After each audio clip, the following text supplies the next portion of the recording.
அப்ப ஒரு மனிதன் இந்த உலகத்திலே அவன் அனுபவிக்கக்கூடிய தாங்க முடியாத ஒரு வலி என்று சொன்னால் சொத்தை இழப்பது அல்ல, உயிரை இழப்பது அல்ல, சொந்தங்களை இழப்பது அல்ல, தனது வீட்டை இழப்பது அல்ல. எது தெரியுமா?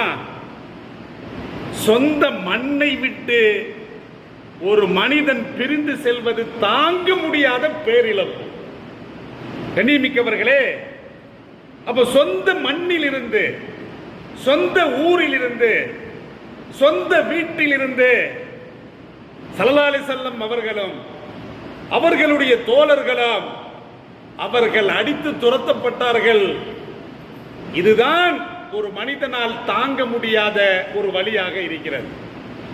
கண்ணியமிக்கவர்களே, பெற்றோரை இழந்தால் கூட அனாதையாக வாழ்ந்து விடலாம். வயதுக்கு வந்து விட்டால் நாம் வாழ்ந்து விடலாம், வாழ்க்கை சமாளித்து விடலாம்.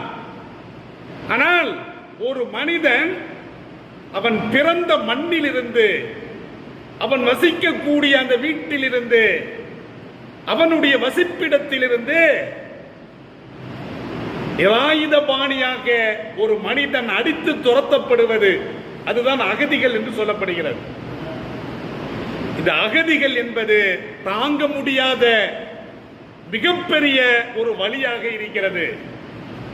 என் பெருமான் ஸல்லல்லாஹு அலைஹி வஸல்லம் அவர்களும் அவர்களுடைய தோழர்களும் அந்த வலியை கூட தாங்கிக் கொண்டார்கள்.